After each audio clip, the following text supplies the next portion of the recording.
Es verdad, martes, creo que viene, tiene una lista de cañas, todo el departamento de directo de 8:30 a 12. No sé si...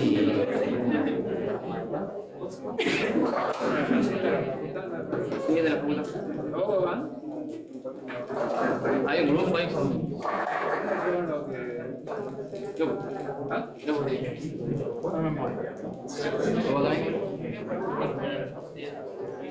Bueno, seguir con esto.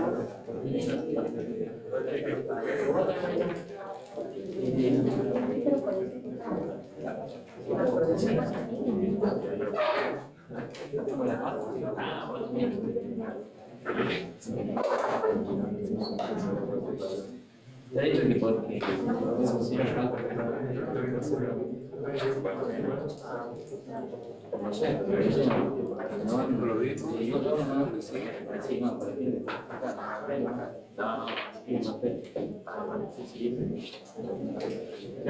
Bueno, vamos a hacer un repaso desde acá.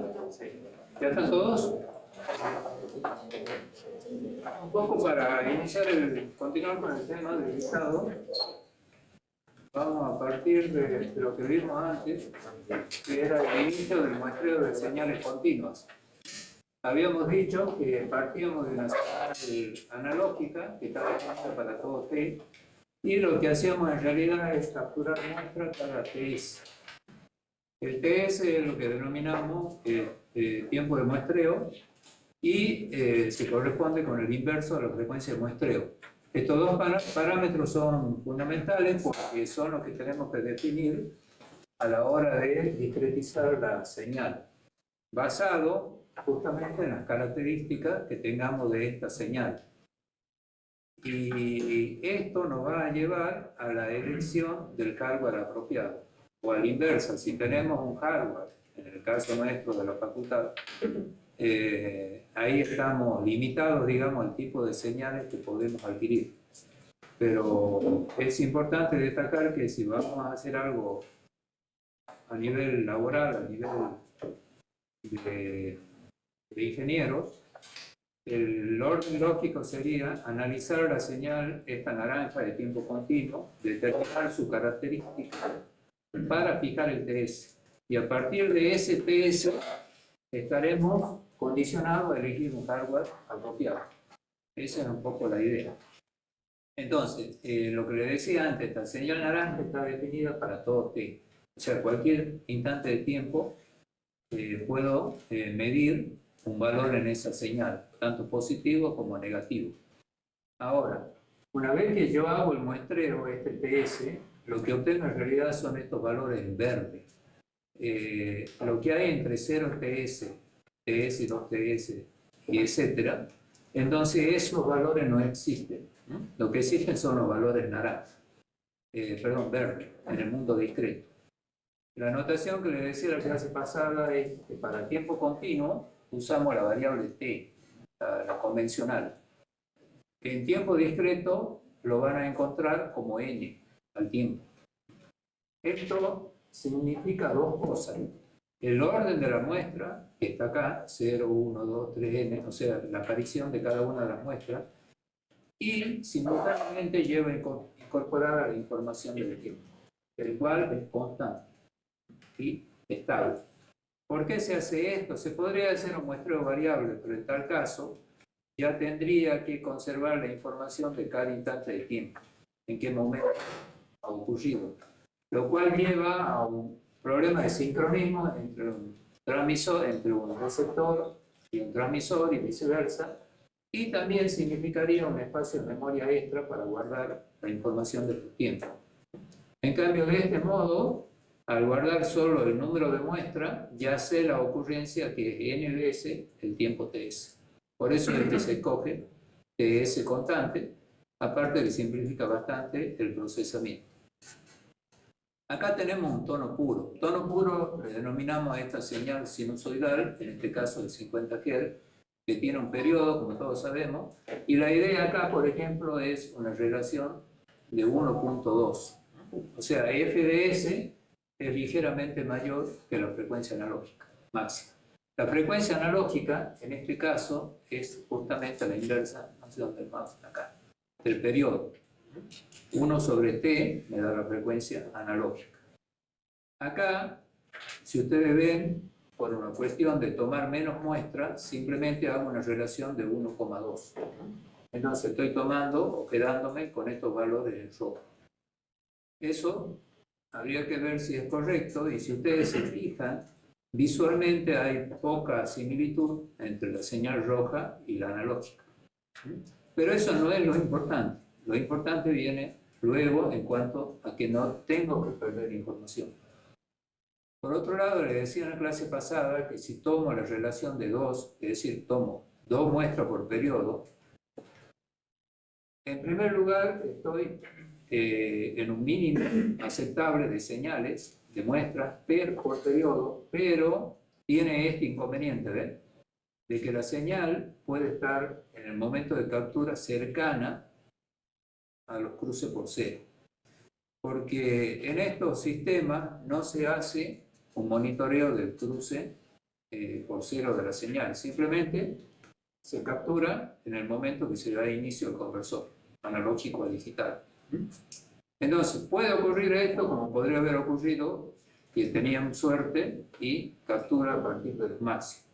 En el caso de que suceda, sí. En el caso de que suceda acá, en la cercanía del cruce por cero, fíjense que lo que estoy capturando son valores de la señal muy pequeños. Eso lleva a lo que se denomina en ingeniería una relación señal-ruido mal, porque acá siempre va a haber ruido presente. Entonces el ruido puede enmascarar los valores de la señal que ha capturado. Eso es en el caso justo del doble de la frecuencia de la señal. Acá ya se toma 4 veces y ahí se juega un poco, no necesariamente va a caer siempre en lo máximo, imagínense que se cae ahí la primera captura, los otros puntos caerán cercanos acá. Pero tengo mejor chance de mejorar la relación señal-ruido. ¿De acuerdo? ¿Se entiende la idea? Y por otro lado, si ustedes ven la señal roja, ya va tomando cierta forma visual con la señal analógica. Pero les repito, la señal discreta no necesariamente necesita ser visualmente similar a esta. Lo que interesa es que contenga la información que trae la señal. En este caso, la información es un tono puro, simplemente es la amplitud y el periodo, no tengo otra información. Pero bueno, esa es la idea. Acá ya tomo 8 veces, ya se está pareciendo más la discreta visualmente a esta. Acá habíamos tomado 16 y 40, muestra por periodo en este ejemplo. Y así puedo seguir sucesivamente aumentando el número de muestras. Acá ya hay 500 en este ejemplo. Entonces la pregunta está, acá esta es una ampliación del pedacito de acá de las capturas. Fíjense que el TS este, por supuesto, es 1 sobre 500, una sobre relación inversa de. Ahora, hasta ahí alguien me puede decir, bueno, ¿cuál de todas esas opciones es la correcta? Bien, acá les he dicho que ahí tenemos el programita discretizar señales, que yo se lo voy a dejar en esta máquina y se lo voy a enviar ahora por WhatsApp a todos, archivito esto, porque acá realmente es muy complejo verlo. Y lo que hace esto es justamente elegir, fíjense en el muestreo, en este caso 3 puntos, ustedes lo pueden cambiar perfectamente la cantidad. Y acá se está realizando para la frecuencia de 50 Hz, es a 45, a 120 Hz y a 800 Hz. En la medida que yo aumento el muestreo, voy tomando una forma de onda más parecida al original. Esperen que el mouse ya sé que no tiene pila ya. No, ya.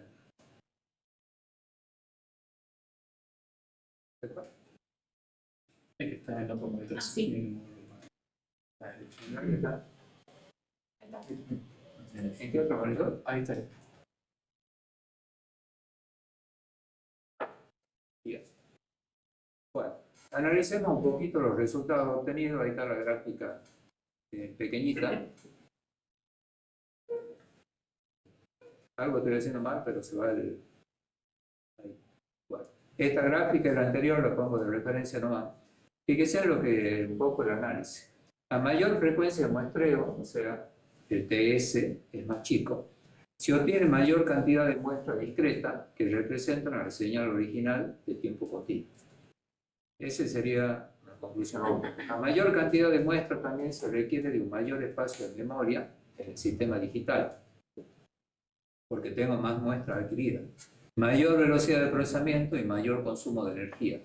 Eso, el consumo de energía, es el factor clave hoy por hoy en todo lo que sea un sistema portátil. ¿Sí? Imagínense que esto puede ser un sistema de sensado remoto en el cual ustedes lo dejan, por ejemplo, qué sé yo, no sé, un seguidor de animales para ir adquiriendo los GPS, las posiciones. Entonces necesitamos que la batería dure lo más posible, o lo mismo sucede en los celulares. Entonces, cuando yo aumento la velocidad de procesamiento del dispositivo, obligado por la cantidad de muestras, tengo un mayor consumo y eso lo tengo que considerar sobre todo en aplicaciones portátiles. Entonces, acá es un poco la idea fundamental de un muestreo apropiado es discretizar la señal original de tiempo continuo sin pérdida de información. Y vamos buscando la mayor eficiencia posible. ¿Qué significa eso? Tomar el número mínimo de muestras, pero que siga manteniendo la información de la señal, que no la pierda en ningún momento. Ya vamos a ver cómo controlamos eso. Y esto.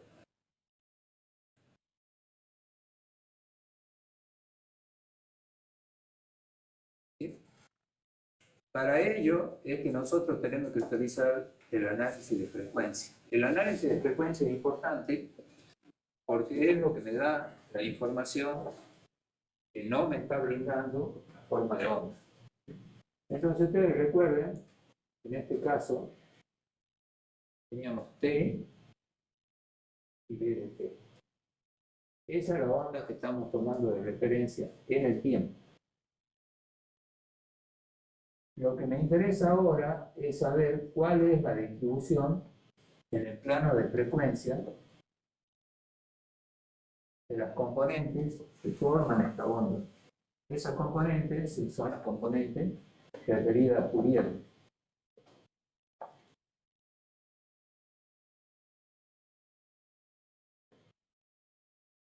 Es esta. Cuando yo aplico este análisis de frecuencia, yo puedo tomar toda la frecuencia porque es un plano continuo. La función es continua. Entonces, por acá voy a ver qué componente tiene la onda. Por ejemplo, solamente voy a analizar estos puntos. Pero les repito, normalmente podría tomar todos los puntos que quiera. Recuerden, esto es VLT y esto es análisis de Fourier. ¿De acuerdo? Estamos hablando de onda continua. Todavía este análisis no lo hacemos en el mundo discreto. En la onda continua vimos que había dos casos. El caso A, que son para las señales periódicas. ¿Y qué utilizamos en periódicas? ¿Qué herramienta de Fourier utilizamos? Serie de Fourier.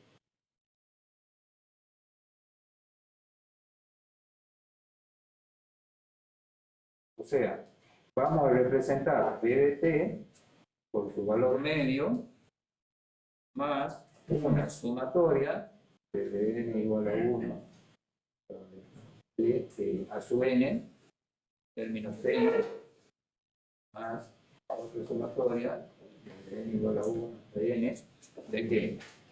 De b sub n, seno, bueno, los términos ya están puestos ahí en la transparencia. Esto es para el caso de señales periódicas. En el caso de una señal no periódica,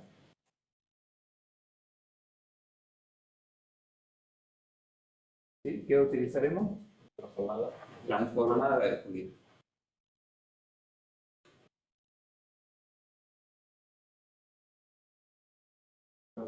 ¿Sí?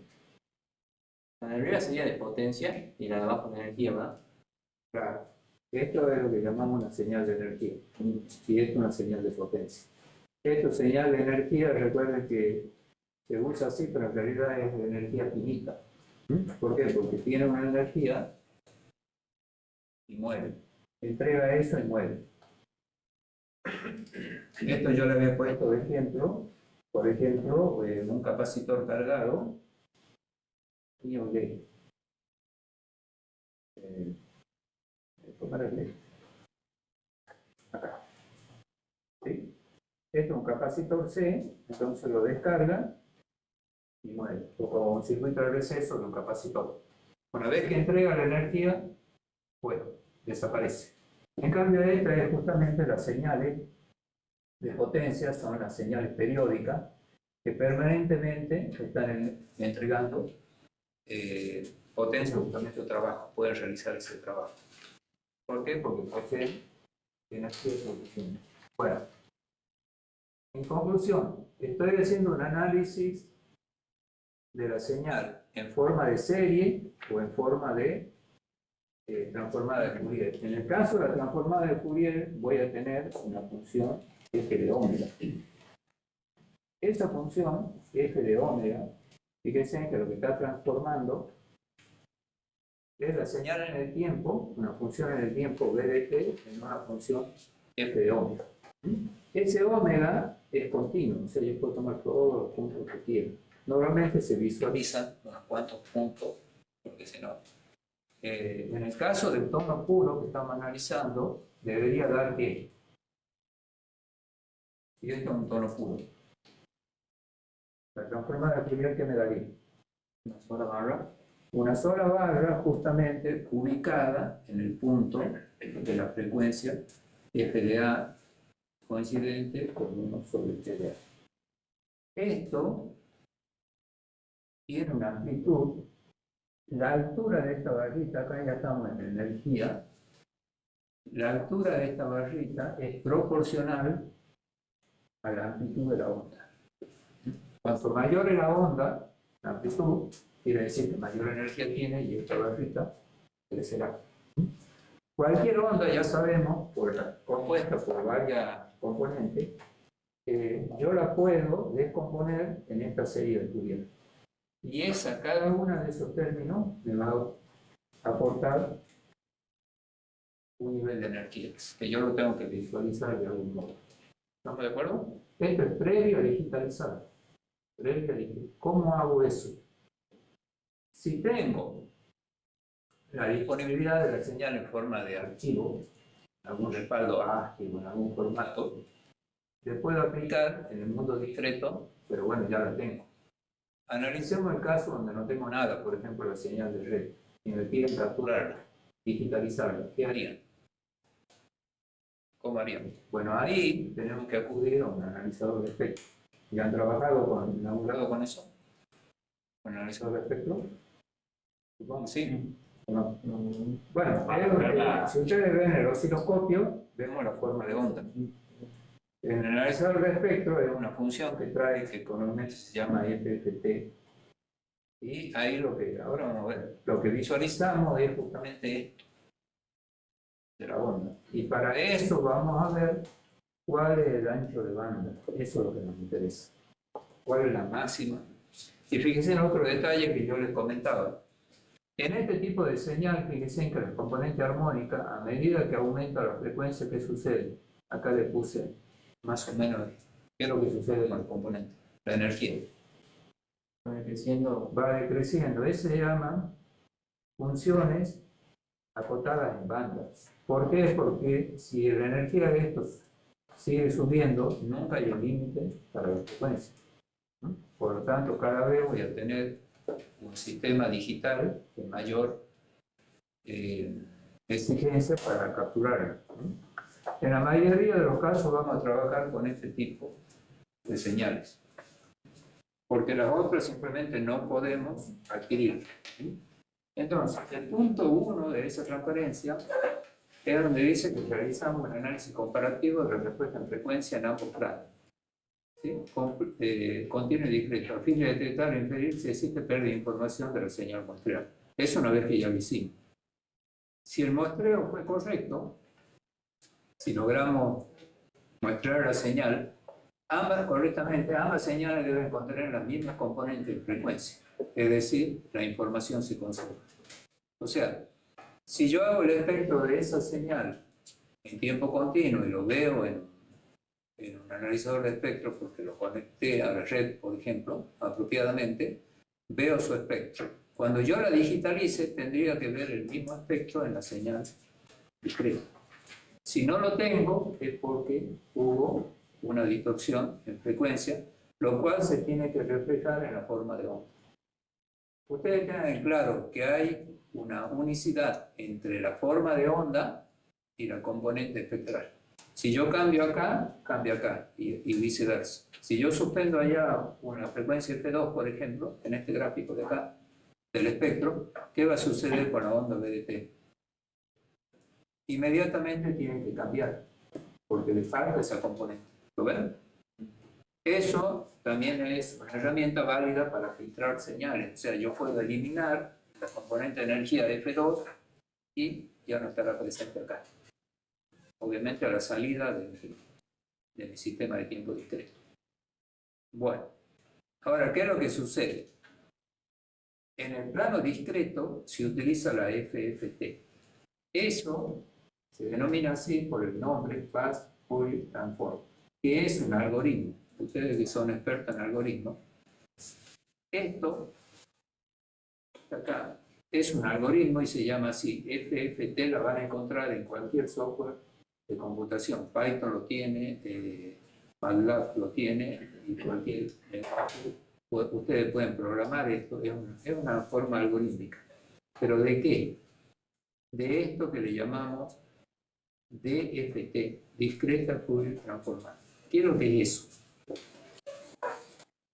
Acá en el mundo analógico, eso es importante que lo vean ahora, ustedes todavía no lo han visto a este algoritmo, ni a este, pero la necesitamos usar ahora para utilizarla. Véanlo como una herramienta. Más avanzado en la segunda parte del curso, lo van a ver con más detalle. En el mundo analógico les decía que la herramienta para señales periódicas es la serie de Fourier. En el mundo, y para la no periódica, la transformada de Fourier. En el mundo discreto, no puedo usar estos términos, fíjense que están asociados a integral.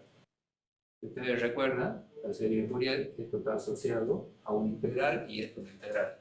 No puedo aplicar integrales en el mundo analógico. En el mundo discreto, perdón. Lo que se usa es esta función, esta transformada, que es la transformada discreta de Fourier. Es el equivalente a la transformada, no a la serie, sino a esta. Eso lo vamos a estudiar, como les digo, más adelante en la segunda parte del curso. ¿Y por qué se usa esto? Porque si bien yo tengo una señal periódica como esta, para calcularla en el mundo discreto voy a tener que tomar solo una parte a través de una ventana. Por ejemplo, esta. No puedo calcularla sobre toda la onda periódica. Voy a tomar un periodo, dos periodos, tres periodos, lo que sea necesario.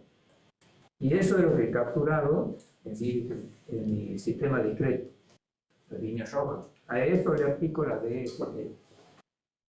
¿Y por qué le aplico la DFT, que es el equivalente de esta? Que es la parte discreta de esto. Porque al capturar esto, a pesar de que la señal es periódica, ¿cómo se comporta?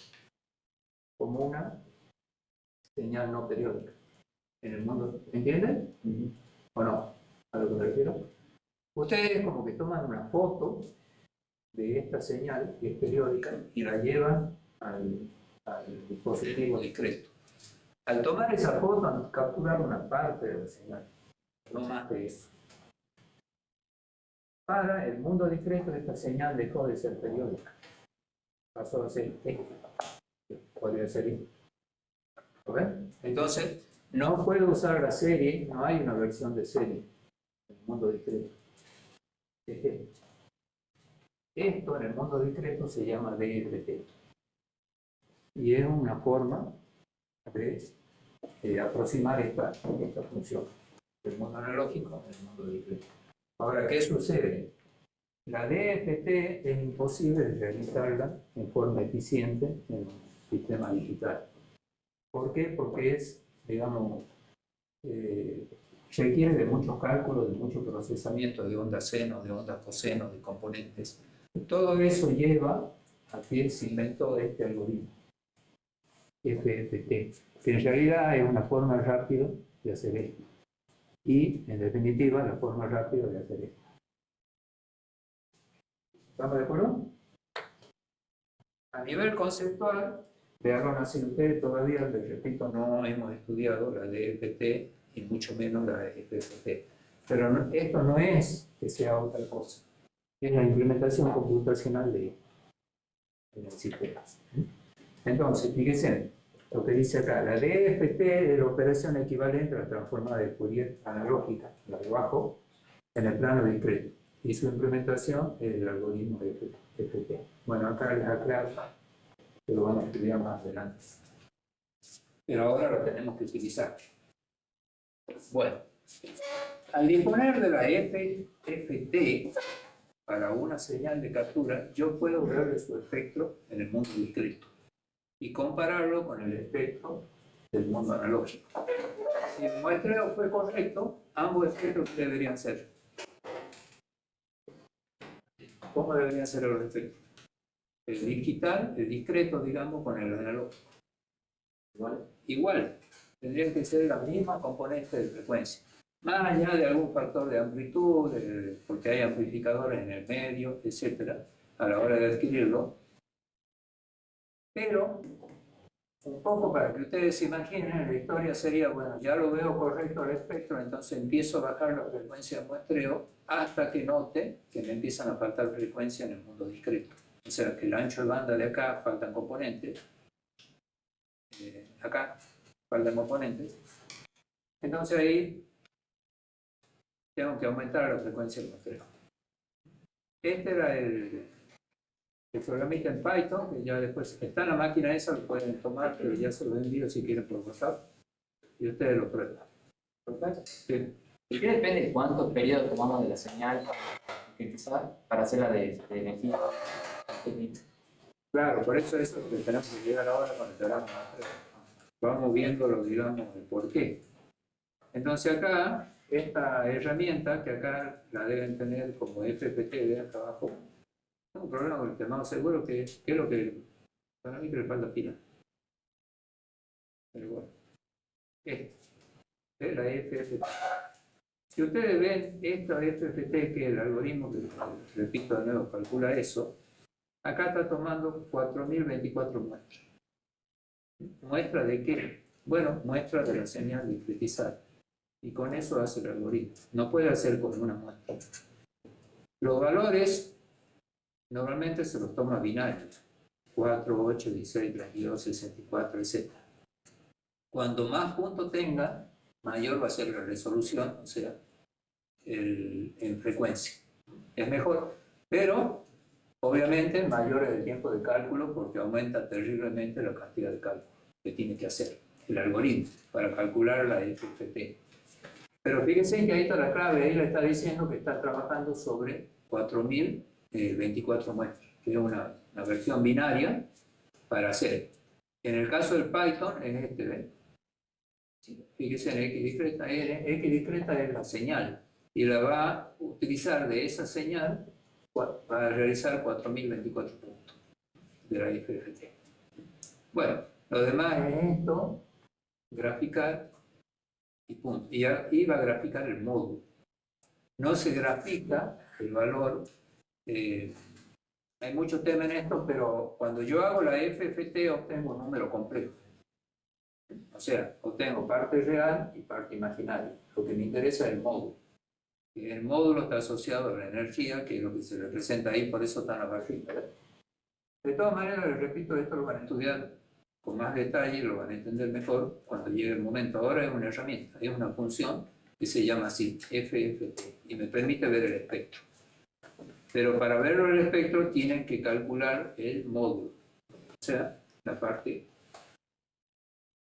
de la energía. Bueno, acá tenía el ejemplo que le di al comienzo. Fíjense en que si yo tomo una muestra, la señal es de 50 Hz, la azul.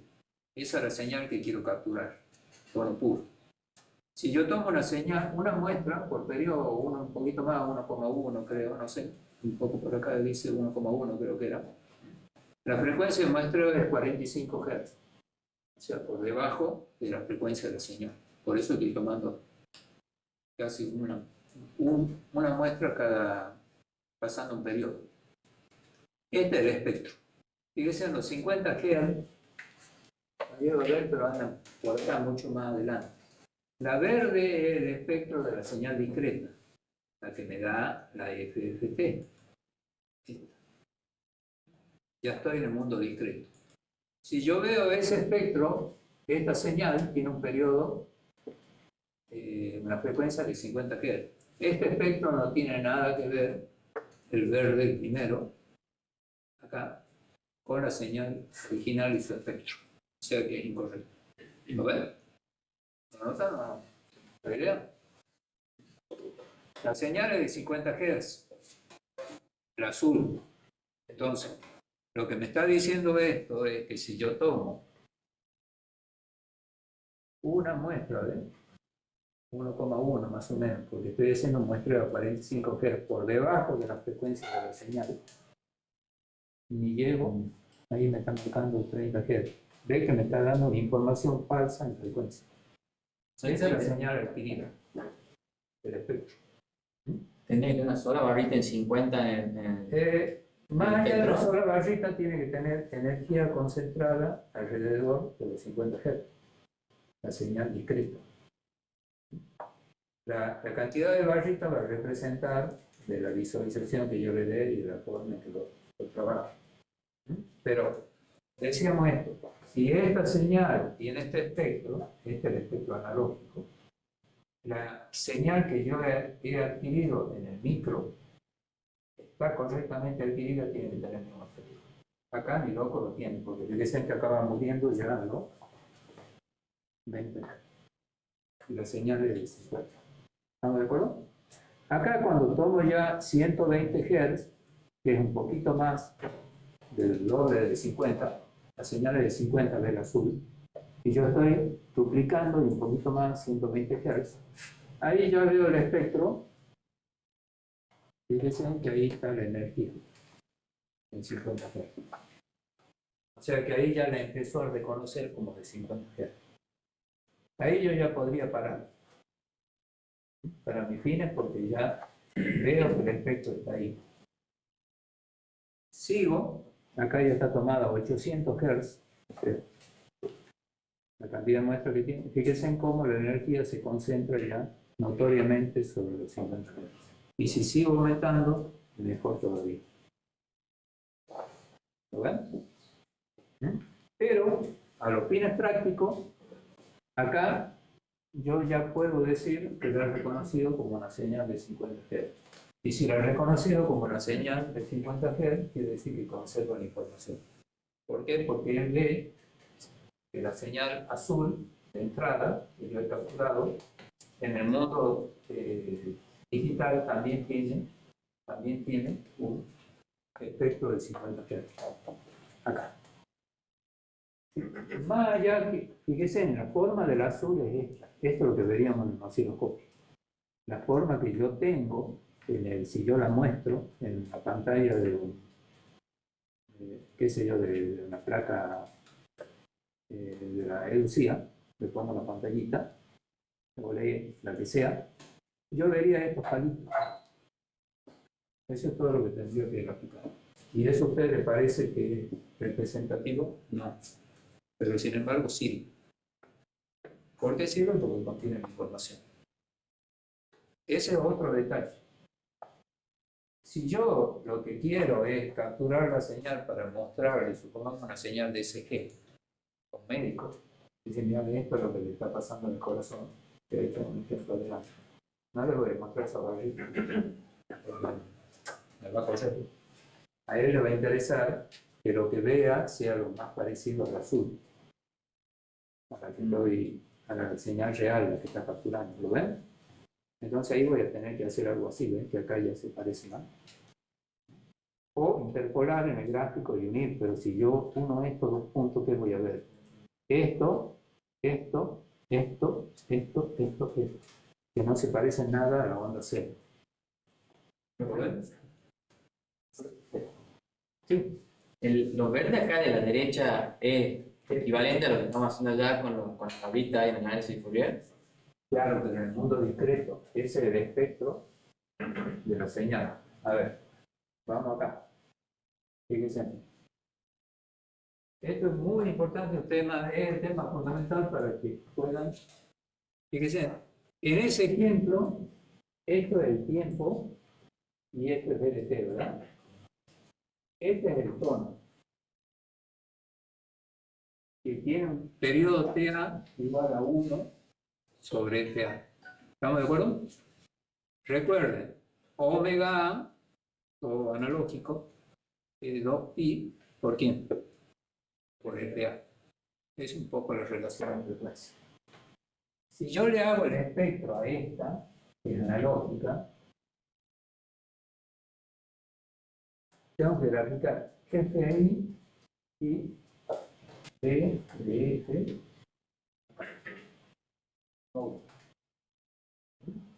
¿Qué es lo que grafican ahí? La sola barra es FA. O sea, en ese ejemplo está en 50 Hz, pero lo que sea. Porque es la única componente de frecuencia. Esto es el mundo analógico.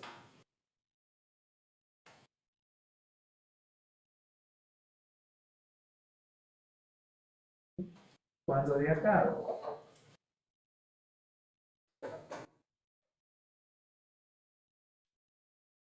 fíjense, de acá se vería con esta.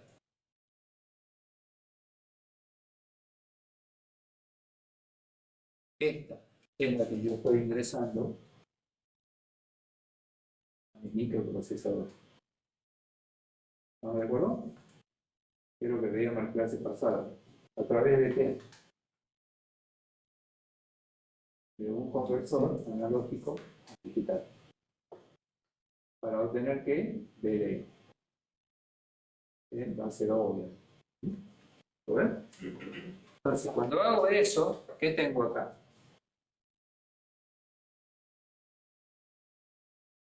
Tengo n y tengo mis valores discretos.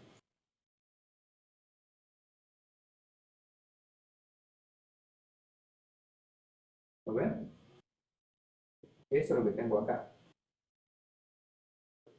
Obviamente representado en binario, porque cada barrita de esas se va a guardar acá como binario, como número binario, porque estoy en un sistema digital. Ahora, a eso, ¿a qué frecuencia se muestra? Con un periodo de PDS. Eso está fijado acá. ¿Sí? Eso yo le digo, aquí lo estamos. Bien, a esto yo le voy a aplicar dentro ya del micro la FFT. Eso es lo que estoy haciendo ahí. Y en este caso voy a salir en pantalla y voy a graficar así.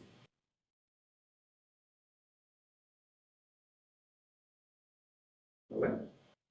Esto ya es discreto, este sería el osciloscopio. Bueno, el FFT, perdón, el analizador de espectro.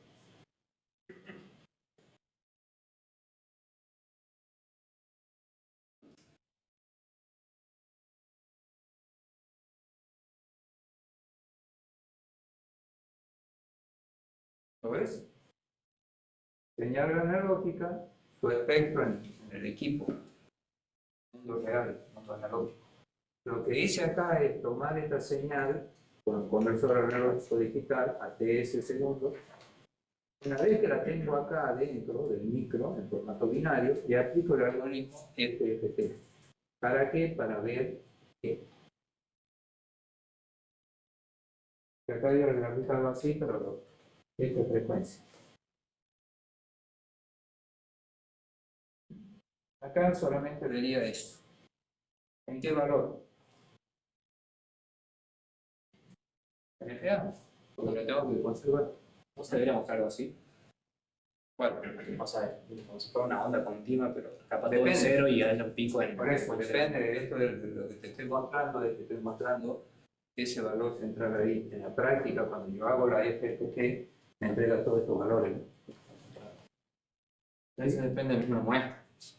Depende del número de muestras y depende de cómo yo lo represente. Eso por eso le digo, la FFT, lo que me interesa ahora en este momento es el concepto. Después acá, cómo la represente, cómo la muestro, cómo la trabaje, y ya lo vamos a ver más adelante. Pero como una herramienta.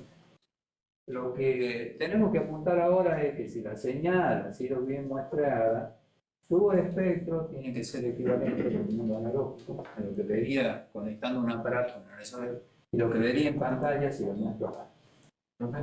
Ustedes saben que en la segunda gráfica ya no era útil porque veíamos que estaba en 50, más o menos concentrado. ¿Ahí? Sí, pero la altura esa, ahí nos dice 3. Por ejemplo, ahora cuando tomamos mucha más muestra nos dice 60. No, por eso le digo, la altura, eso va a variar dependiendo. Acá hay toda una cadena de amplificadores, hay factores en el medio de cálculo que están relacionados con la FFT. Eso ahora, no, lo que estamos analizando es forma de onda. Ah, Forma de onda. La forma de onda de este espectro a mí me está diciendo que la energía está concentrada en la frecuencia correcta, ¿ves? Acá casi no tiene y ahí la tiene toda. Y este mejor todavía, ¿ves? Fíjense, acá tiene 3,1, acá tengo una amplitud de 25 y este más allá de 60. Eso tiene que ver con la forma en que calcula la FFT, cantidad de puntos. Pero eso ahora no lo vean. Lo que ustedes tienen que pensar es que si este tono es de 50 Hz, allá tienen que tener un espectro de 50 Hz, que es lo que logran acá, acá y ahí. Acá no. ¿Lo ven? ¿Y eso cuándo se logra? Bueno, es lo que me dicen, ahora lo vemos, el teorema de Shannon o de Naik. El teorema de Naik lo que me dice justamente, si usted tiene una señal de frecuencia máxima, FA, haga el muestreo al doble de la frecuencia, es decir, elija Fx el doble, porque recuerden que Ts es 1 sobre Ts. Ese teorema de Naik es fundamental y es simple. Lo que me está diciendo es eso, que si ustedes tienen una frecuencia fundamental, FA, FA1, FA es 1 sobre FA, con que yo, o con que hagan el muestreo a Fx el doble de esta, por eso acá está más del doble apenas, ¿ves? Fíjense, en las señales de 50, ¿cuál sería el doble? 100, acá lo estoy haciendo 120. Con eso yo estoy garantizando que voy a capturar el espectro correctamente. Eso es todo. Más allá del detalle visual. ¿Estamos de acuerdo? Ese teorema es fundamental. Ahora, cuando yo aumente por sobre el teorema, estoy logrando estas cosas. Mejor visualización y mejor concentración ahí. Pero con esto ya me daría por satisfecho. ¿Cuál es la ventaja de esta frente a esta? Que si yo tengo que transmitir estos datos de velocidad a la distancia, ahí estoy mostrando por periodo, tengo que transmitir cuánto. 2 datos. 3 o 5. ¿Lo ven? En cambio acá tengo que transmitir, lo cual me lleva energía, tiempo y etcétera, toda esta cantidad de datos. Entonces no hace falta transmitir todo. Con esto ya está. Yo con eso ya la compongo a la onda. En el receptor o donde sea. Eso es la idea. Y en el caso extremo, ¿cuántos puntos tiene? Infinito. Acá tendría que tomar infinito, lo cual es ridículo. No se puede. Necesitaría un procesador de frecuencia infinita. ¿Lo ven? Cuanto más puntos tenga, más rápido el procesador. más gasto de memoria, más energía, todo más. La idea es en ingeniería hacer menos, o sea, con menos hacer más. Bueno, esto es claro, acá.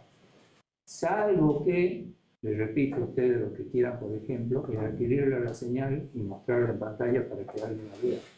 Entonces ahí sí me queda otro. ¿Qué es lo que hace un osciloscopio?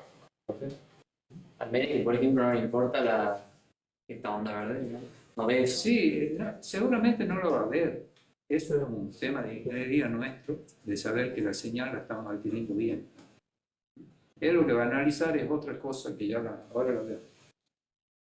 ¿Podemos dar ahí por claro el tema? ¿Para seguir? ¿Todo? ¿Se han entendido eso? Está todo bien.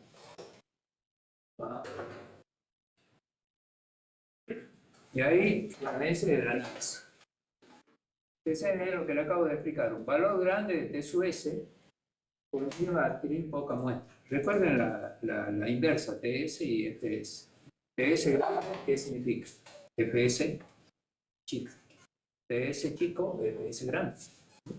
Entonces, un valor grande de TS, que es la primera gráfica, conlleva a adquirir poca muestra. Minimiza el uso de memoria, la cantidad de datos y la velocidad de procesamiento.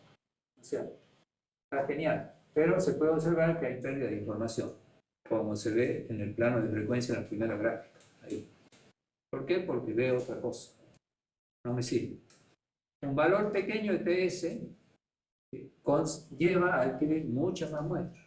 Aumenta el uso de memoria y requiere mayor velocidad de procesamiento.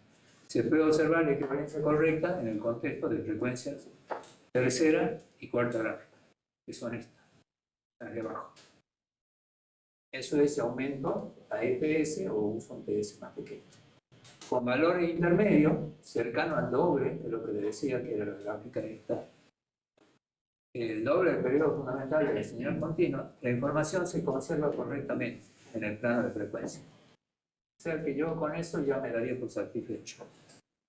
Y fíjese que es lo mejor porque estoy minimizando todo. Claro, otro detalle que no se puede poner por acá va a depender de qué es lo que estén adquiriendo. Si ustedes están adquiriendo una señal de 50 Hz, que hagan un muestreo a 1 kHz, 2 kHz, 3 kHz, no hay problema con esta tecnología. Están tomando muchas muestras, pero hay micro suficientemente como para hacerlo. En cambio, si están tomando video, ahí no van a poder irse 3, 4, 5 veces. Ahí van a estar ajustados al doble. ¿Por qué? Porque estamos hablando de frecuencia de 4 MHz. Bueno. Entonces ahí viene, del análisis anterior surge la pregunta de cuántas muestras se deberán tomar de la señal original, atendiendo a que no sea un número elevado, para ahorrar espacio de memoria y disminuir el tiempo de procesamiento en un dispositivo digital. Pero la idea siempre es conservar métodos repetitivos sobre los mismos, para que se les graba. Criterio equivalente. Tomar aquella cantidad de muestras que en su mínima cantidad represente fielmente la señal de tiempo continuo. O aquellas que permitan conservar toda la información útil contenida en la señal original. Y aquellas que no produzcan distorsiones de frecuencia. Son todos equivalentes. Y ahí aparece el teorema de muestreo, el teorema de Nyquist-Shah. Ese es el teorema que le decía. ¿Sí? Y ahí ese teorema es muy simple, pero fundamental. Es simplemente eso. Si yo tengo una señal analógica, tengo que descubrir, en este caso un tono puro de electro, cuál es su componente y elegir la máxima. Bueno, este es el muestreo. Pero esto tiene un efecto. La frecuencia de muestreo tiene que ser mayor 2 veces la frecuencia máxima que yo encuentre en el espectro. O sea, si yo veo que esta señal, por eso tengo que hacer el espectro de frecuencia. Yo tengo esta señal, DDT, ¿sí? Y veo que su espectro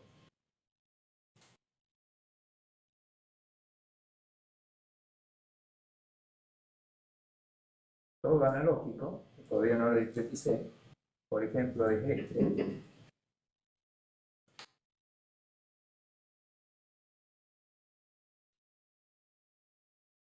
habrá una frecuencia máxima, o que yo doy por máxima porque va a llegar a un punto en que digo, bueno, hasta ahí está bien. Quizá tenga mucho más componentes de poca energía que ya no hacen peso.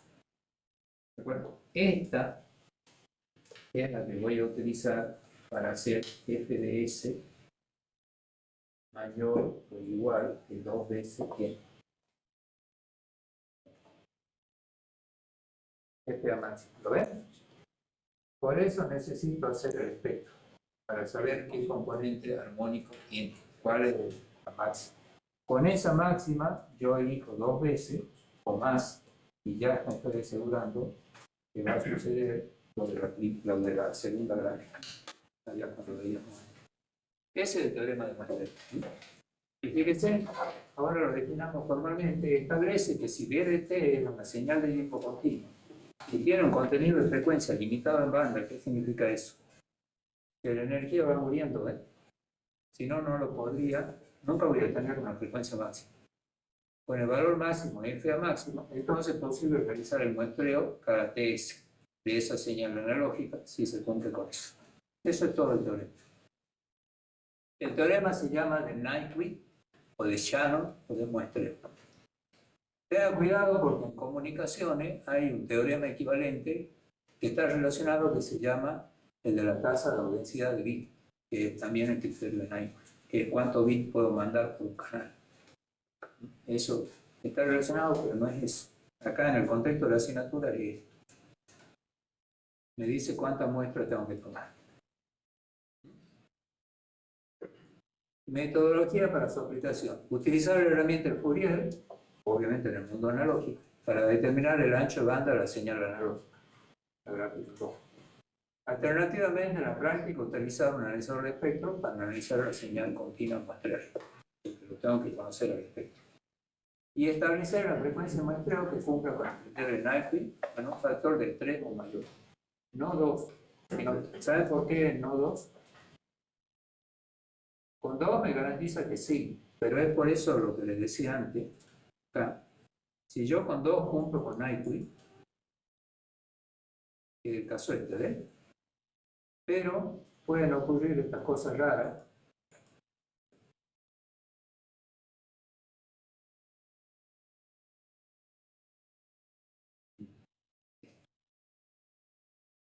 Ahí está justo el 2, ahí yo estoy con Nyquist, cumpliendo. El que dice mayor o igual que el doble de la ET. Estoy tomando, eso significa que estoy tomando 2 muestras por ciclo posterior. ¿Estamos de acuerdo? Pero pasa eso, que puede ocurrir que esté muestreando en la cercanía de 0. En los casos extremos de 0, uno que tener nunca señal. ¿No? Y me conviene, por lo general, tomar señales de niveles altos. Ustedes recuerden que en cualquier sistema de conversor AD, ustedes tienen un rango que va de ¿cuánto? De 0 a 3,3 voltios. ¿Estamos de acuerdo? Ese es el nivel de la señal de entrada. Acá. Cuando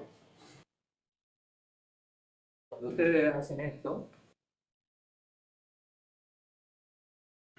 los dos parámetros de interés acá, en el conversor analógico, es el span que va de 3, por ejemplo, a 3,3 voltios. ¿Qué significa eso? Que yo tengo que poner señales que vayan de 0 hasta 3,3 voltios. Si yo coloco esta, bueno, yo tengo que definir otras cosas si quiero la referencia negativa.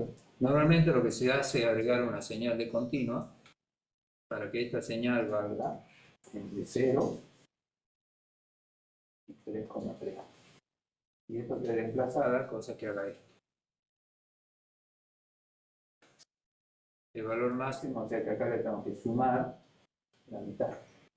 ¿Lo ven? Y tendré que colocar amplificadores, conformadores de señales y otras cositas para que acá le llegue.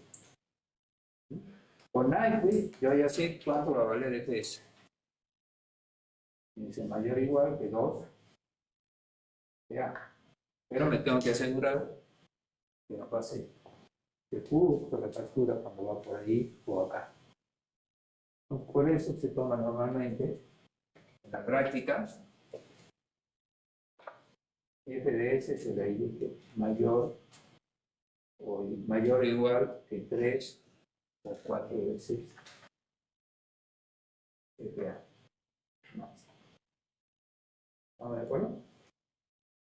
Ese es un punto. Y después otro factor que no está puesto ahí, porque vamos a ver, eso que corresponde al CAD es el número de resolución, el número de bits. Los números de bits tienen que ver con el menor valor que puede capturar en amplitud de esta señal. Cuando mayor es el número de bits, estamos hablando de 8, 16, 32, subiendo, menor es el paso, o sea, menor es la sensibilidad entre los valores de... Entonces, si yo elijo apropiadamente el número de bits, va a suceder que voy a perder muchos valores. Simplemente no lo puedo utilizar. ¿Estamos de acuerdo? Eso tiene que ver con el conversor. O sea, pero en esta instancia lo que me interesa del conversor es la IGDS.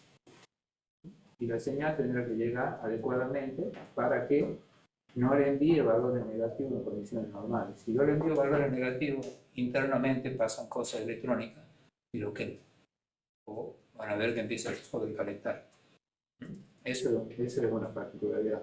Si yo quiero tomar valores negativos, tengo que cambiar la referencia interna de esto, que se puede. Eso lo hago con software. O con algún... ¿Estamos de acuerdo? En condiciones normales, ustedes acá tienen que ingresar entre 0 y 3,3 voltios, por ejemplo, para reducir. Los Arduino y todo eso admiten 5 voltios. Depende del micro que tenga. Pero bueno, entonces, no quiero que pase esto. No me conviene, porque voy a perder sensibilidad en la captura de la señal en cuanto a amplitud. Y me voy a obligar eso a tomar allá mayor cantidad de bits, lo cual encarece todo. Entonces, nuevamente, si puedo, voy a tomar 3, 4, 5 veces. Depende a qué frecuencia me voy tomando 5 veces y depende de la señal. Bueno, ¿está claro? Este poder lo dejo que lo analicen ustedes. Jueguen ahí con las distintas frecuencias.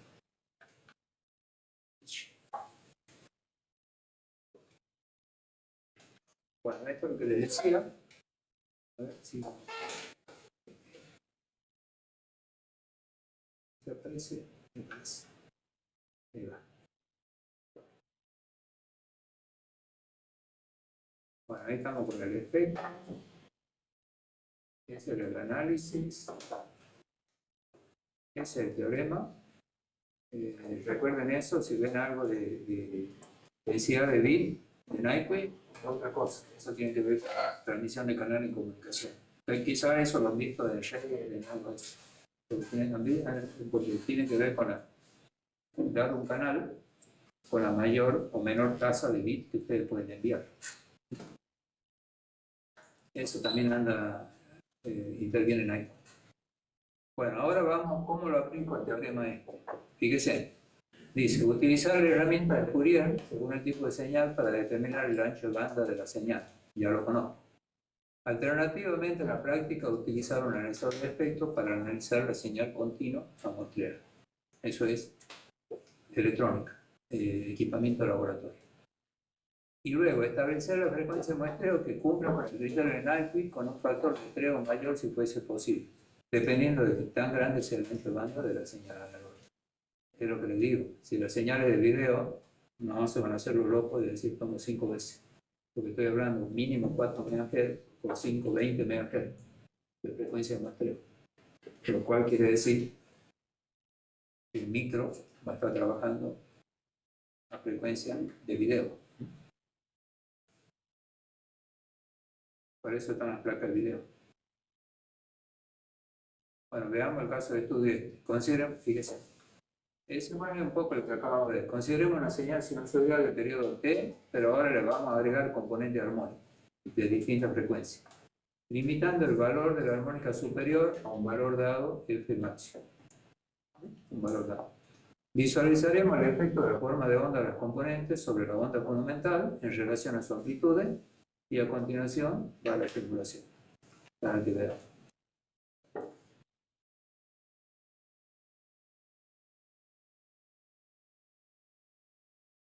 Bueno, este es el código.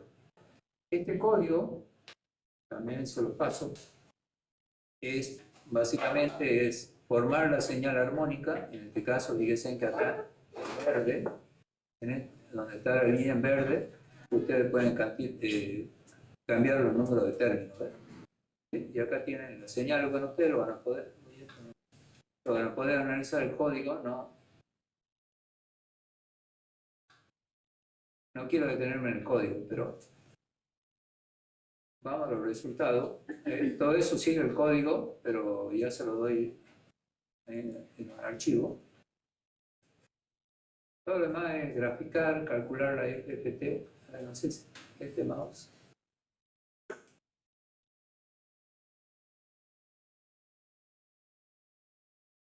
Esa es la primera gráfica. Cuando ustedes ejecutan este código, vamos a ver qué sucede. Lo primero que van a ver es esa gráfica. Por eso lo repito, analicen el código. Lo que está haciendo es sintetizando la onda, está haciendo la serie de Fourier en forma discreta, que es la negra. La onda es la negra, que tiene esas tres componentes, porque ahí yo le he definido a tres. El azul, la verde y naranja, creo que es la otra. ¿De acuerdo? Lo que se ve ahí. Fíjense. La componente azul, que es la componente de la armónica número 1, la componente de la armónica número 3 y la componente de la armónica número 5. Acá las componentes de la armónica se llaman así, cuántas veces es de la fundamental. Por eso acá abajo dice, la fundamental tiene con el mouse. Esto es importante que lo vean. La señal que estoy analizando es la negra. La negra está formada por estas tres componentes, ¿ves? Esta. La componente azul sería la componente 1, la componente 3, la componente 5, y esta es la aproximación de la onda. Cuando dice 5 se refiere a la armónica número 5, por eso acá tiene 50, 150 y 250. ¿Lo ven? NBS 50. Esta sería 1, la 3 por 50, 3 por 5, 15, y esta sería la quinta. 5 por 5, 25. Ese es un poco lo que se usa en ingeniería eléctrica con armónica. Ese tipo de onda, fíjense, es una onda compuesta, ya no es el tono puro este. Y la formita esa, fíjense que se va apareciendo a qué onda. Una onda cuadrada. ¿Por qué? Porque tiene el componente impar. Podría tener otras componentes. Por otro lado, cada una de estas tiene su amplitud, que yo la puedo modificar en el software, fíjense. Y en la medida que yo le aumente o le baje la amplitud a cada una de estas, esta onda va a cambiar. Son las componentes. Pero ahí en el software está, progresivamente, a medida que crece la componente, va disminuyendo la amplitud. ¿Para qué? Para que sea una señal acotada de banda. Fíjese, la componente 1, la amplitud que tiene es de aproximadamente 0,6, ¿no es cierto?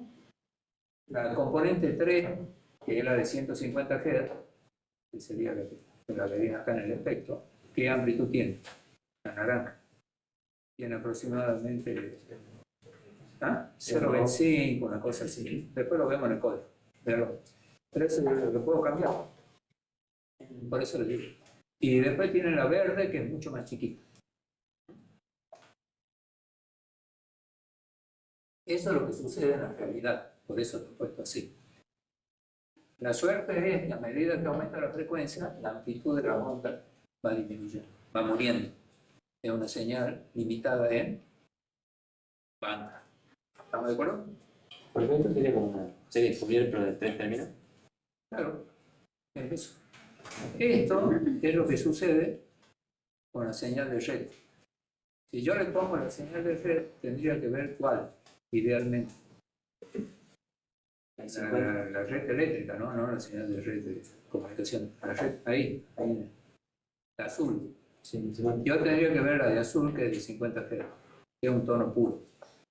Lo que les comentaba la clase pasada, debido a que tenemos tantas computadoras, tantos tubos fluorescentes, tantos equipos, todos estos equipos son equipos ya viables, bastante conmutados, producen linealidades y produce esa onda negra.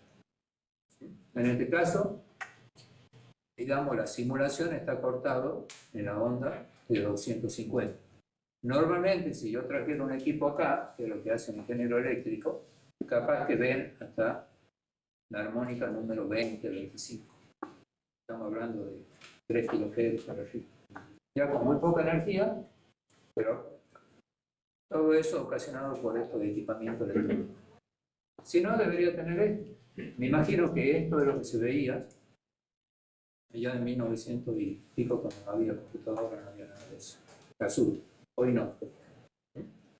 Bueno, y eso se hace. Bueno, ahí tenemos la onda que me da el código y esa es la forma de onda. Y ahí he aplicado el espectro de la negra. Fíjense, el espectro de la negra, que es la FFT en el código, acá,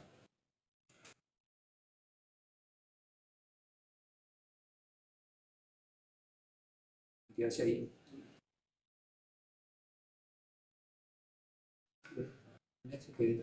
Ahí ven, cuando la calcula madre en el código de hablan a la FFT, que es la DFT, bueno, ahí encuentra eso. Esto es lo que les decía, ¿ven? Ahí qué es lo que encuentra. La componente número 1, que es esta. Fíjense que ahí dice magnitud de FFT y acá ya tenemos frecuencia, ¿ven? La azul que me está diciendo que es la de 50 Hz, ¿sí? La otra que era de 150 y la otra que es la otra componente acá. Eso es lo que lo representa a la señal analógica. Eso. Entonces, una vez que yo tengo eso, ahora no se confunda. A ver, porque si no van a pensar. Lo que yo estoy haciendo es simular, porque no tengo el instrumento, estoy midiendo esta onda. O sea, esto veanlo como la pantalla del analizador de espectro. ¿Sí? La E de compuesto, yo la sinteticé por suma, la E de compuesto para obtener y ver el espectro. En la práctica, se supone que no voy a usar la FFT, voy a usar que osciloscopio con un analizador de espectro. Acá porque lo tengo que simular, pero ¿de acuerdo? De todas maneras, los analizadores de espectro tienen la FFT adentro, porque la adquieren a la señal y la muestran de algún modo. Eso es lo que hace. Son instrumentos muy caros. Bueno, acá lo que me está mostrando es que tengo hasta qué frecuencia. A ver, vamos de nuevo, no lo quiero enloquecer, pero volvamos a cerrar. La onda era negra, eso es lo que yo pongo en un osciloscopio y la veo. Lo demás lo he usado yo para formar, pero supongamos que no lo conocen. Ustedes ven la negra. Le hacen analizador de espectro, le colocan analizador de espectro, en este caso yo lo pasé por el software ese, y ven eso. ¿Qué es lo que me dicen de eso? ¿Cuál es el ancho de banda? 250. 250. Entonces, ¿qué frecuencia utilizarían para digitalizarla? 750. 750, o sea, la doble es 500. Pero juego un poco más, uso 150. Él me dice 150, podría usar 1 kHz, 2 kHz, 5 kHz. Porque son frecuencias bajas. ¿Estamos de acuerdo? ¿Entienden la idea? O sea, no se confundan. Ahora está bien, yo ya la tengo incorporada en el Python, pero se supone que esto es la pantalla de un equipo. Si no, no tiene sentido todo esto. Bueno, acá le he agregado muchos más componentes, dice 13. Como son componentes impares, de nuevo, van apareciendo a la forma de la onda cuadrada. Una onda cuadrada tiene componentes cada vez más elevados. Pero acá, fíjense, el componente número 13 ya está en 650 Hz. Eso lo debería ver en el espectro.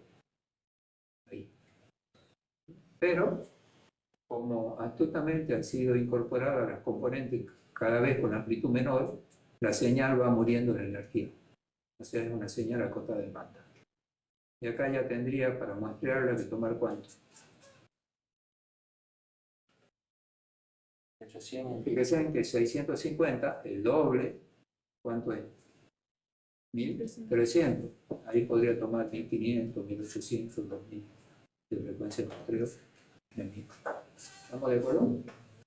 Bueno, esto es lo que le da la salida del Python en el programita ese. Ahí está el espectro. Bueno, conclusión. Se requiere conocer el ancho de banda. Eso lo tengo que saber sí o sí de la onda discretizada, previamente a la utilización del teorema de Montel. Se debe considerar el uso de la FFT si es en modelado o simulación, como el caso que le estoy mostrando, para visualizar el espectro. Y se debe utilizar un analizador de espectro si la señal yo la puedo tomar. Y el último punto, establecer entonces el frecuencia de muestreo de valor mínimo 3 veces al valor de máxima frecuencia para el factor de SNR de seguridad, relación señal-ruido, para que no pase los valores. Me estoy asegurando eso. ¿Estamos hasta ahí? Vamos a otro ejemplo, que es el de la vida real. ¿Y ahora ven? Bien. Ejemplo de análisis de una señal ECG. Las señales ECG son las señales que les decía al comienzo del corazón. Eso está tomado ahí abajo, le he puesto el link. Ahí en cardiología.com hay información de la red, ese dibujito. Dice, un electrocardiograma ECG registra la actividad eléctrica del corazón a través del punto de sensado que si alguien tuvo la necesidad de hacerse un ECG, lo debe conocer el aparato, lo debe visto en la película, que son los electrodos del paciente. Hay distintos tipos de toma de datos, los más comunes son acá en los dos brazos, acá en el tórax, y hay otros que tienen, y también la cantidad de canales. O sea, hay equipos que toman 12, 16 canales a la vez, lo llenan de cable. Y es la misma información redundante, pero de distintos puntos. Entonces el software, al procesarlo, saca mejores conclusiones que tomar un solo punto. Es lo mismo que un sensado de temperatura. Probablemente se toma varios, por ejemplo, ese aire acondicionado, disculpen un segundito. No sé si me están preguntando. No tiene que ver con acá. Es lo mismo que el aire acondicionado. Ese aire acondicionado tiene un sensor de temperatura. No creo que esté acá afuera, debe estar ahí en el cuerpo del aparato ese. ¿Estamos de acuerdo? ¿Y dónde está midiendo la temperatura? Ahí, en la zona de donde debe estar. ¿No está ahí el aire? Sí. Bueno, lo correcto sería, lo más práctico para un hogar, para venderlo, es colocar una red de sensores de temperatura en toda la sala y hacer algún tipo de promediado, algún tipo de inferencia para distribuir la temperatura mejor. ¿Estamos de acuerdo? Pero con un sensor que sabe más o menos la temperatura, aquí. Pero decimos, ahí. Con el corazón sucede lo mismo. En los equipos estos hay equipos de 12, más canales, que llenan de puntos y después tienen la misma información capturada en distintos sensores, pero es del mismo paciente. Bueno, si ustedes ven, esto es una señal ECG. Esa es la forma de onda que le decía del corazón. Son señales que le llaman biopotenciales, o sea, a través del movimiento eléctrico lo mueven al corazón y ahí se puede registrar esa señal. Esas señales tienen esto, por definición, eso ya es una cuestión de la electromedicina. A esta señal se le llama P, a este Q, R, S, T y U. Y cualquier humano tiene una forma similar a eso. No sé si en los animales sucede lo mismo, en los mamíferos. Supongo que sí, pues son mamíferos. No sé. Pero cualquier persona de nosotros debería tener una forma. Este se supone que es un ECG de una persona sana, normal, media. Cuando acá ya hay alteraciones en la ubicación, a veces este se va para arriba, este se va para acá, ahí ya empiezan las patologías. Que es justamente lo que el médico ve cuando antiguamente lo imprimían, ahora en pantalla. ¿Sí? La idea es, entonces, hacer la forma, capturar esto, que es una señal analógica proveniente del cuerpo, y determinar estos puntos, ¿ves? P, Q, R, S, T, U, que es la información primaria que necesita el médico, que es la B. Cuando analiza el espectro y dice acá hay algo o no hay algo, o lo que sea. Eso no es incumbencia nuestra, obviamente. Bueno, en esta instancia consideramos la utilización de un registro de ECG.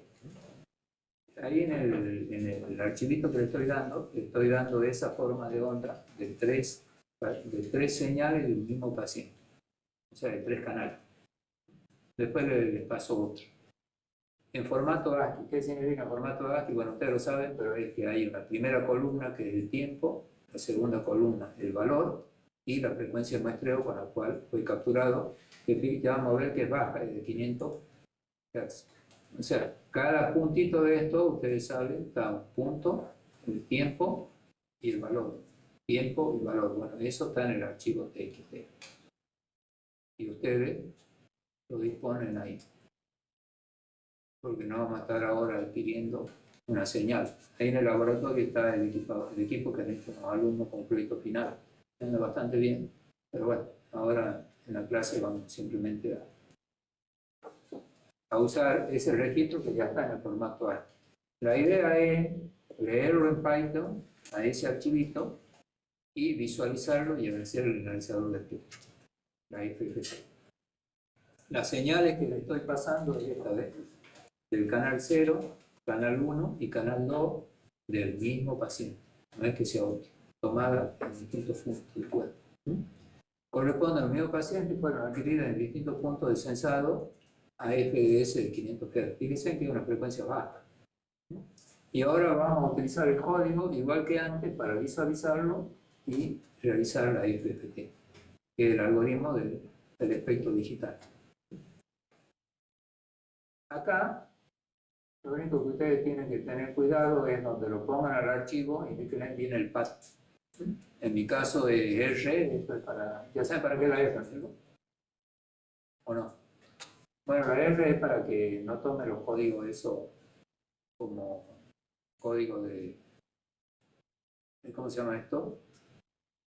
No me sale la palabra. Bueno, si ustedes le ponen la R, ignora todo lo que sea código, por ejemplo, barra, salto de línea, etc. Lo toma directamente. En mi caso, yo lo tengo acá, ¿ven? Archivino, PDS, ahí. Ustedes o lo colocan en el mismo directorio o en el mismo donde están ejecutando el programita, está el código, o le marcan el directorio de ustedes para que lo encuentren. Lo que hace es cargarlo y fíjense, acá ahí va a leer que la frecuencia de muestreo es de 500, lo va a mostrar. Ustedes vean el código. Vamos a todo esto del código y ya se lo paso después. Esperen que esto no responde. A ver, ahí está. Cuando lo ejecuten, lo que van a ver es esa forma de abrir el archivo. Eso es lo que está registrado en el archivo TXT, y un archivo ASCII que solamente tiene este formato. Fíjense, van a ver un numeral donde dice la FS igual a 500 Hz, que es lo primero que lee el código, y después acá va cada instante de tiempo y el valor de 0, 0,0 que corresponda, 1. Estos son los ¿de acuerdo? Son los valores. Y esa es la forma de onda, ¿verdad? De la señal en la señal real está capturada y almacenada en el archivo ASCII. Esa señal no es tan linda como la de la gráfica esa que les mostré con el corazón, porque tiene ruido. El ruido está metido ahí, acá. ¿De dónde viene el ruido? Bueno, el ruido viene de la red eléctrica.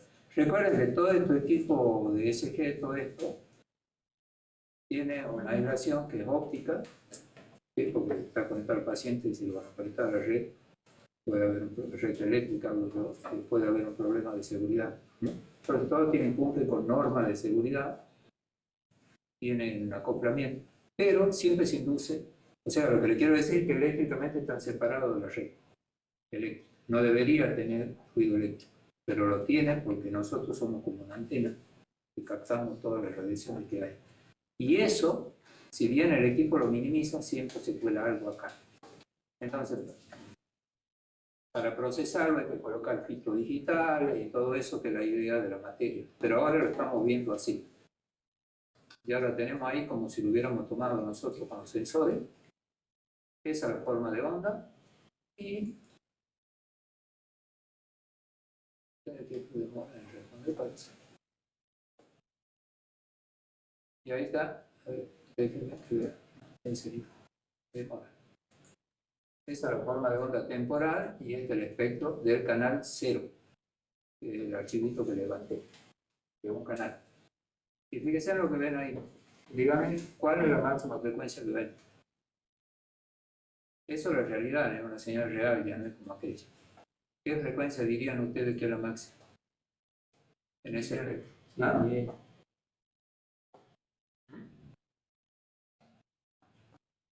Puede ser. ¿Cuánto? 10 o Casi Y 40. 10, no que tenga mayor energía, sino el ancho de banda. ¿A dónde lo cortarían ustedes? Porque lo tienen que cortar en algún lado. Si ustedes siguen haciendo esto, siempre van a tener un valorcito por acá. Pero con un poco de criterio, más o menos ahí ya el resto es tuyo, puedo decir. Tengo que hacer pruebas, todo esto es iterativo, o sea, pruebo, vuelvo, pruebo, vuelvo. Bueno, yo ahí diría, si esto yo lo viese en un, ¿cómo se llama? Analizador de efecto, todo ese tipo de CG, todo eso tiene salida analógica y digital. Yo puedo conectar un analizador de efecto. De hecho, para repararlo, yo lo reparo, pero para repararlo tiene una salida que yo puedo colocar un analizador de efecto. Yo vería eso, por ejemplo, en este caso. Entonces, yo acá tengo que decidirlo como ingeniero, decir, paro ahí, o ahí corto. Bueno, puedo decir, porque lo demás ya no tiene importancia, o sea, comparativamente la energía de el aporte energético frente a esto, digo, bueno, lo corto en 60 Hz. Si lo corto en 60 Hz, ¿qué frecuencia de meteo puedo usar o qué frecuencia de meteo es suficiente? Bueno. No, formalmente por Nike, ¿cuál sería? Si yo digo, voy a trabajar hasta 60. 120. 120. Ustedes han visto que esto ahí dice que está tomado 500 Hz. Así está hecho aquí. Supongo que se lo puede configurar. Bueno, ya tomo eso. Como le decía antes, como yo quiero verlo, eventualmente mostrarle al médico la forma de onda de lo que están viendo ahí. Puede ser que se contenga como un poco más, un poco menos, pero anda ahí. Porque quiero que tengan idea de los órdenes.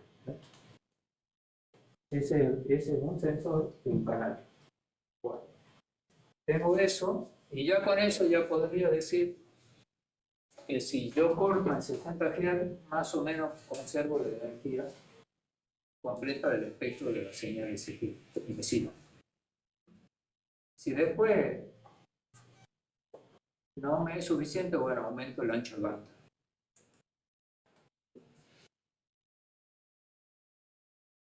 Ahí hay una ampliación de un pedacito que dice de la temporal. De esto. Acá tengo varios periodos, es una señal periódica. Pero ahí le dice una ampliación para que ahí estaría definido los pulsos P, el complejo P, Q, E, D, S, T. Y eso se vuelve a repetir. Esto se supone que es de un paciente sano. Después hay otras patologías que eso están distribuidas en forma diferente. Y también hay, por ejemplo, que ustedes buscan ahí de superatletas, esto de competición, de los Juegos Olímpicos, todo eso, que tienen una forma muy particular justamente porque el corazón de ellos está desarrollado en función de la actividad que hacen, ¿no? Cardíaca. Bueno, entonces ahí yo puedo analizar eso. Bien. Perfecto. Sí. Si no es muy grande la frecuencia de muestra, ¿no podría también estar capturando el ruido? El ruido, no, es que, a ver, todo estos equipos no toman la señal directamente del sensor. Tiene un filtro previo que se llama filtro anti-aliasing. Eso lo van a ver después. Que lo que hace es acá en la entrada del conversor, es un filtro pasa abajo, corta todo lo de la señal, la limita para que no entre hay filtros. Yo le había mostrado en la primera transparencia, ¿se acuerdan? Hay una serie de filtros, no es tan así, digamos. Pero sí, a medida que yo aumento la frecuencia de muestreo, voy adquiriendo señales, depende del ruido, depende del ancho de banda. Lo que les quería mostrar acá era algo que se me pasó. Acá. Fíjense, este es el espectro de frecuencia, ¿verdad? Acá ven, esa componente está en 0 Hz. ¿Qué componente es? Continuo. Es continuo, esa no es de la actividad del corazón. Esa es una componente que aparece por los electrodos, por el potencial de contacto entre el electrodo y la piel. Se produce una tensión ahí propia, como si fuese una batería. O también cuando el paciente mueve la mano, o el electrodo del cable, hay fenómenos eléctricos. Esa componente hay que eliminarla. No sirve. Y ahí se pone un filtro, que es un filtro de qué tipo pondrían ustedes. Alto. Pasa alto. Justo con frecuencia de corte que dicen cercana acá, 0,1, 0,2. ¿Para qué? Para que elimine esta componente. Si yo lo hago en el mundo analógico, ¿qué pondría? Para bloquear esa componente.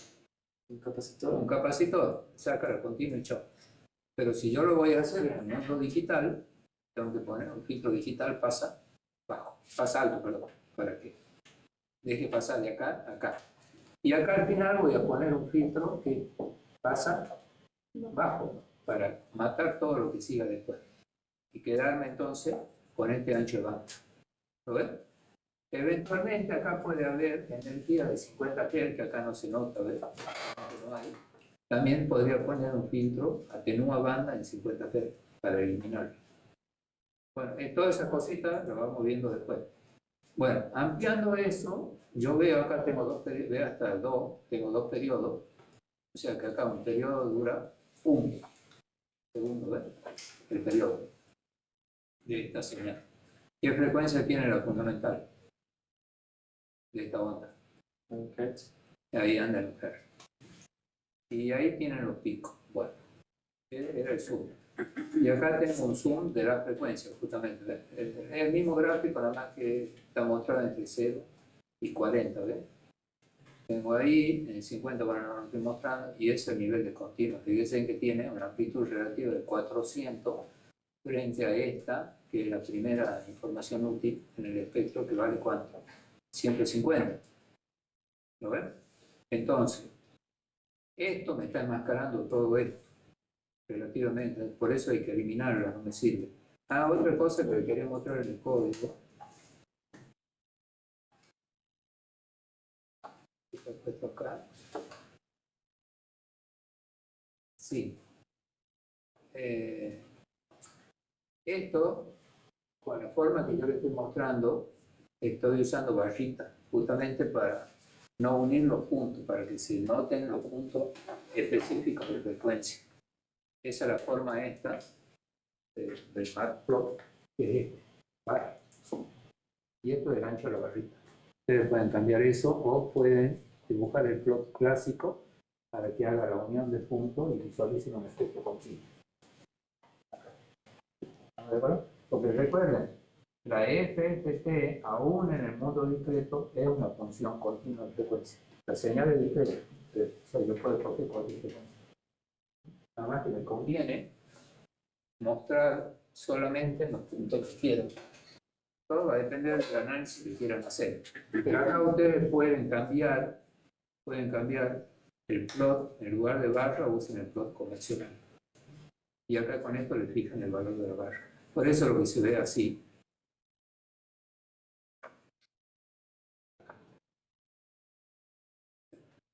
Si ustedes hicieran un zoom acá, van a empezar a ver las barritas en cada frecuencia.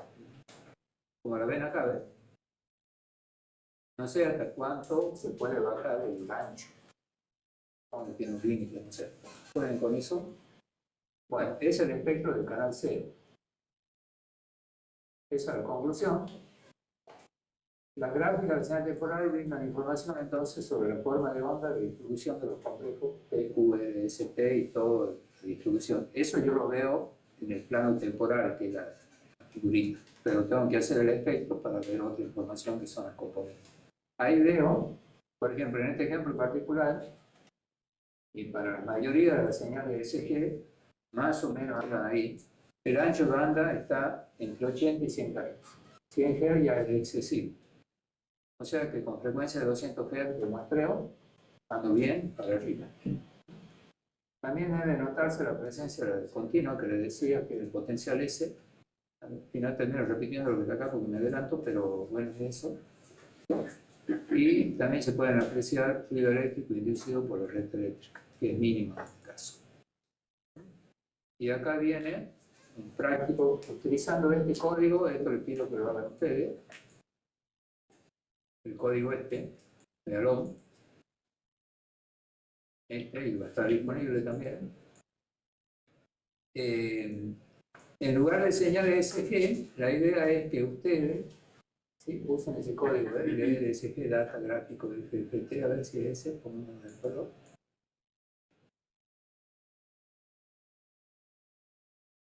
Sí, es LSG, data gráfica. En lugar del archivo este, de la señal del corazón,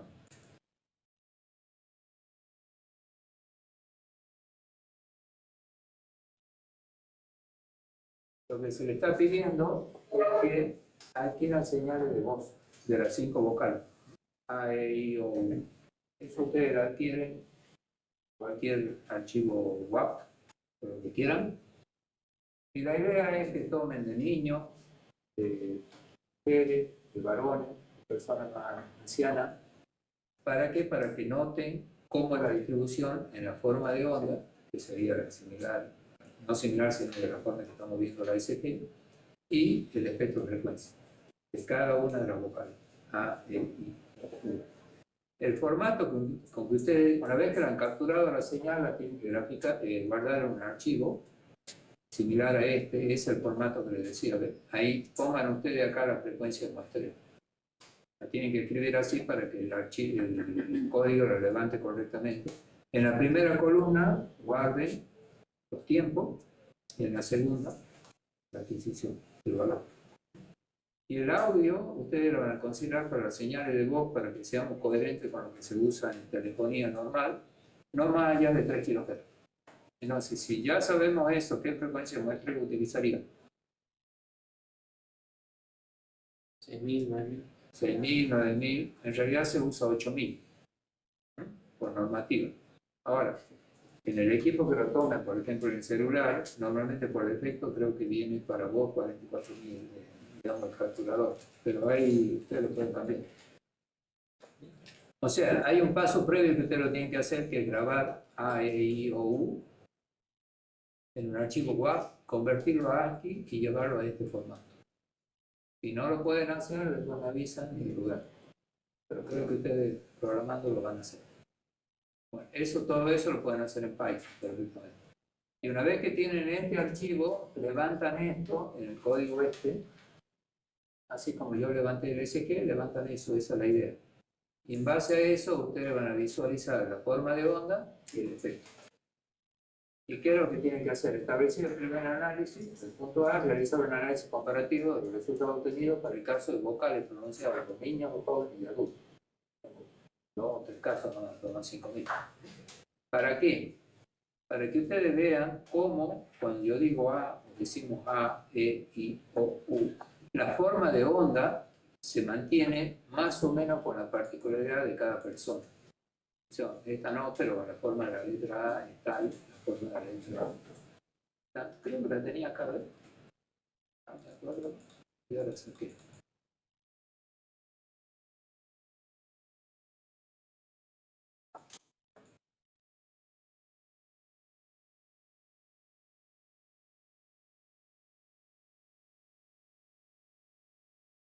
Estaba en el otro teléfono.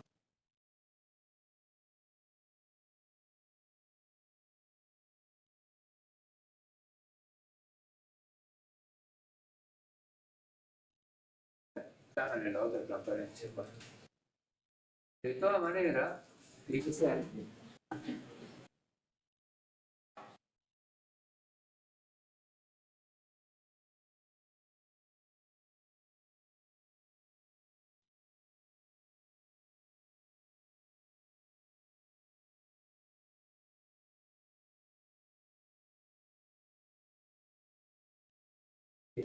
De todas maneras, fíjense que una vez que ustedes la adquieran y la graben, la graben en un archivo ASCII y la levanten, van a ver una forma similar a la del SP, nada más que es la forma de onda de cada letra, de la A, de la E. O sea, es importante, cuando ustedes capturen la señal, van a capturar en realidad bloques de datos, por ejemplo, A. Ahí hay muchas A. Es difícil que solo capturen una A. Lo que van a tener que hacer es aislar un periodo de la letra A, o sea, esto, y van a tener una forma de onda que no es obviamente de la letra A. ¿De acuerdo? Y a eso este programista le va a devolver la FFT en la forma de onda del espectro. Y ahí van a ver el espectro de la letra A. Ahora, comparen ese espectro de la letra de la forma de onda de una A de un niño con un anciano, con un varón, con una mujer, o sea, cuando es más agudo, más grave, y van a ver qué pasa en la forma de onda del espectro. ¿Estamos de acuerdo? Ese sería la tarea. Y ahí viene el tema que yo les digo. Por ejemplo, esta misma señal, cuando ha sido capturada, la señal es periódica, pero no he tomado 5.000 periodos, está un bloque. Para la FFT es eso. Por eso lo que les decía, que la FFT es como una señal transformada de Fourier, es la transformada de Fourier de una señal de energía. A pesar de que en el mundo real es una señal periódica, porque se va repitiendo. ¿Estamos de acuerdo? Pero el hecho de que yo tome un bloque, entonces, la DFT, que es el algoritmo de la transformada de Fourier en el mundo analógico, la hace en bloque. Por eso no puedo tomar un punto y calcular. Y cuando lo hago en bloque, estoy trabajando con una señal en el tiempo. Eso lo tienen que tener claro. Esto lo van a estudiar. Bueno, ese sería el primer práctico que ustedes tienen que hacer. Lo que necesitamos es decir, formen los grupos y hoy tenía que venir, no sé, ¿por qué no vino? El jefe de trabajo práctico para que lo vean. Pero, ese sería el práctico, pero que tienen que mostrar en el informe. Realizar un informe escrito con los resultados. Cuando digo escrito me refiero a, bueno, después lo mandan en papel. Realizar un informe escrito con los resultados obtenidos, gráfica y tabla. Considera pertinente, ustedes vean. Especificar el diagrama operativo del código utilizado, eso no sé ustedes, lo que yo les estoy pidiendo es que analicen el código en Python y hagan, nosotros le llamamos diagrama de flujo, no sé cómo le llaman ustedes como profesores también. Bueno, un diagrama de flujo, para que no se vayan explicando cómo trabaja el código del bloque, ¿no? Tienen que justificar la elección de la frecuencia de muestreo por el Nyquist, ¿de acuerdo? Y expresar conclusiones sobre el análisis efectuado referente a la característica de las vocales adquiridas. O sea, ¿qué es lo que hace que una letra A, que una vocal A suene como A, E, I? Algo hay en esa forma de onda y su espectro que la hace sonar de ese modo. Eso es importante porque tiene que ver con el reconocimiento de patrones de voz. Nosotros le hablamos software. Y también tiene que ver con la síntesis. Si yo quiero sintetizar un texto, la voz, tengo que saber qué forma de onda le tengo que dar, qué componente es armónico. Ya le voy a pasar un programita que me olvidé de traerle, que tiene que ver con armar la señal al revés para que la visualicen. Después lo van a ver. Bueno, esto ya seguimos después. Cómo se les representan las señales. Ahora hay que le mande la transparencia que está ahí, esta, y el archivito.